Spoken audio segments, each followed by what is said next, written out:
ओम नमः शिवाय। प्रिय भक्तों, महादेव जी आज आपसे बोलना चाहते हैं। कृपया इस संदेश को अंत तक सुने। आप भाग्यशाली रहोगे मेरे प्रिय बच्चे। भले ही मैं तुम्हें शारीरिक रूप से दिखाई ना दूं, लेकिन मैं हमेशा तुम्हारे साथ रहूंगा और हमेशा तुम्हारी रक्षा करूंगा। यह मेरा तुम्हारे लिए आशीर्वाद है। आशीर्वाद पाने के लिए अभी अपना वीडियो लाइक करें और कमेंट में जय भोलेनाथ लिखिए। मेरे प्रिय बच्चे, कोई कुछ भी कहे, बस खुद को शांत रखो, क्योंकि सूरज की किरणें कितनी भी तेज क्यों ना हो, समुद्र कभी नहीं सूखता। किसी ने शिकायत की है हे मेरे भगवान, मैंने बड़ी मुश्किल से घोंसला बनाया था, आपने तूफान भेजा और मेरा घर नष्ट हो गया। ऊपर से आवाज आई, सांप आपके घोंसले में आपको खाने के लिए आया था। तूफान इसलिए भेजा गया ताकि आप जाग सके और उड़ सके और आपका जीवन सुरक्षित रहे। मेरे प्रिय बच्चे, हमारे जीवन में कितने संकट आते हैं, हमें पता ही नहीं चलता कि हमारा भगवान हमें संकट से कैसे बचाता है। अगर आप सोचते हैं कि भगवान आपको संकट के पास ले जाएगा, अगर आ ही गया है तो विश्वास रखें कि वह आपको दुख से पार ले जाएगा। मन के दुख का कोई अंत नहीं है, इसलिए दूसरों को कोसने से कोई लाभ नहीं है। इसका सबसे सरल उपाय है कि आप अपने मन को भगवान के हवाले कर दें। जैसे ही आप भगवान से जुड़े, आपका जीवन बदल जाएगा। सुख, शांति, धैर्य, धीरज, प्रेम की शक्ति, नई ऊर्जा, जीवन का सही मार्ग, संतुष्टि की शुरुआत जरूर होती है और हमें पता भी नहीं चलता कि हमारा मन कैसे दुख से मुक्त हो जाता है। जीवन लगातार हमें हजार हजार तरीकों से सबक सिखाने की कोशिश करता है। दुनिया भर में मशहूर होता कोई शख्स अचानक किसी दुर्घटना का शिकार हो जाता है। एक दूसरा शख्स लाइलाज बीमारी की चपेट में आ जाता है। अपने सपनों, लक्ष्यों के साथ धड़धा भागती पूरी दुनिया अचानक कोरोना महामारी की गिरफ्त में आकर अपनी जगह ठहरने को मजबूर कर दी जाती है। अगले पल कुछ भी हो सकता है।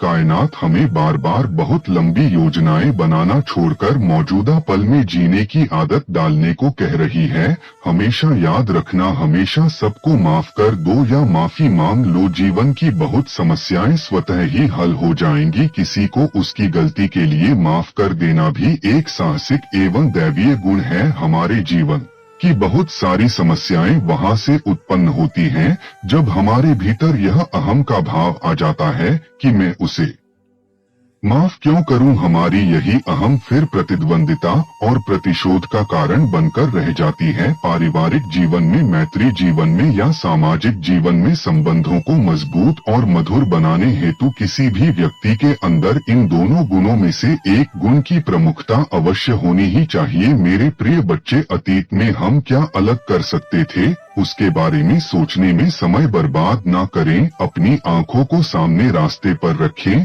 और अब अलग करें। जीवन के बारे में सोचते समय इसे याद रखें, पश्चाताप की कोई भी मात्रा अतीत को हल नहीं कर सकती और चिंता कि कोई भी मात्रा भविष्य को नहीं बदल सकती। मेरे प्रिय बच्चे, जिसका जैसा चरित्र होता है उसका वैसा ही मित्र होता है। विचारों में आदमी कब पवित्र होता है। फूलों में भी कीड़े पाए जाते हैं, पत्थरों में भी हीरे पाए जाते हैं। बुराई को छोड़कर अच्छाई देखिए तो सही नर में भी नारायण पाए जाते हैं। इन आप लोगों के साथ हूँ, यह मेरा भाग्य है, पर आप सभी लोग मेरे साथ हैं, यह मेरा सौभाग्य है। सबके लिए प्रार्थना करना बहुत अच्छी बात है, लेकिन उसके साथ साथ सबके साथ अच्छा व्यवहार करना भी बहुत जरूरी है। अपने मन में किसी के लिए भी मैल न रखो, क्योंकि इससे तुम्हारे मन को ही ज्यादा तकलीफ होगी। जो लोग तुम्हारे साथ अच्छा व्यवहार नहीं कर रहे, उनका व्यवहार और बर्ताव तब बदलेगा जब उनका सही वक्त आएगा।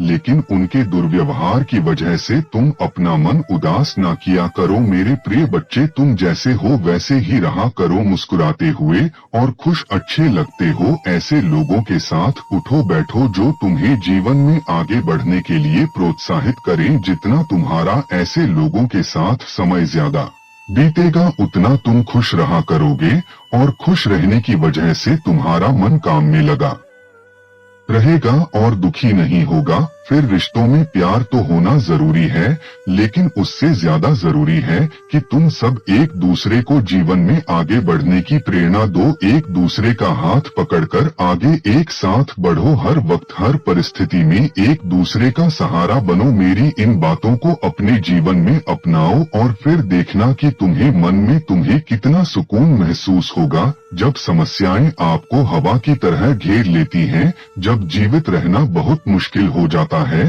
तो याद रखें कि मैं आपकी सभी समस्याओं को दूर करने और आपको शांति देने के लिए यहाँ हूँ। कर्मों के फल की इच्छा को पूरी तरह से रोकना इच्छाओं को आगे बढ़ाने का सबसे अच्छा तरीका है। अपने दैनिक दिनचर्या और विशेष रूप से निर्धारित कर्तव्यों का पालन करें, इसे आचरण का नियम कहा जाता है।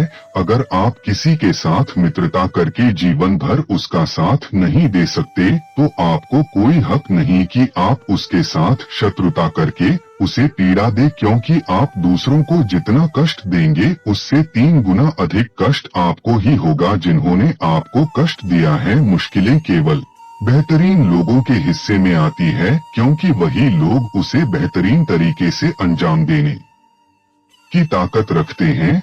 और जो व्यक्ति मुझ पर विश्वास करता है और मेरी योजना का पालन करता है उसे जीवन में कभी भी दुख का सामना नहीं करना पड़ेगा। मेरे प्रिय बच्चे, अभिमान नहीं होना चाहिए कि मुझे किसी की भी जरूरत नहीं पड़ेगी, और यह वह भी नहीं होना चाहिए कि सबको मेरी जरूरत पड़ेगी। जो इंसान जैसा बोएगा वह वैसा ही काटेगा। इसलिए हमेशा अच्छे कर्म करो और भगवान का ध्यान करो, मोह माया के जाल में मत फंसो और एक अच्छे मार्ग पर चलते रहो। इस सभी बातों को जीवन में अपनाने से ही व्यक्ति का कल्याण होगा। अन्याय के आगे झुको मत, स्वाभिमान से लड़ो, हर जुर्म का सही तरीके से मुकाबला करो, जातिवाद का त्याग करो। गरीबी और अमीरी इस बात पर निर्भर नहीं करती कि आपके पास क्या है, यह इस बात पर निर्भर करती है कि आपके पास जो कुछ है उससे आप कितने संतुष्ट हैं। जीवन में किसी भी दिन को दोष मत दो, क्योंकि अच्छे दिन याद देते हैं, अच्छे दिन खुशी देते हैं,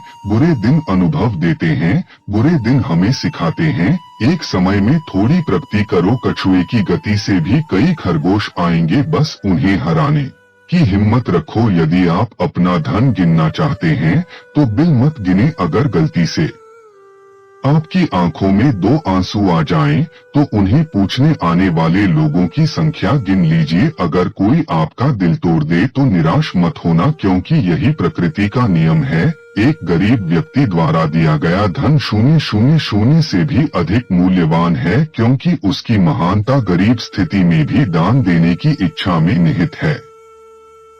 अगर आपको हमारा वीडियो पसंद आए तो कृपया लाइक करें, चैनल शिव भक्त वर्ल्ड को सब्सक्राइब करें और अपने दोस्तों के साथ शेयर करना न भूलें। आपके विचार और सुझाव हमें कमेंट सेक्शन में जरूर बताएं। हर हर महादेव। धन्यवाद।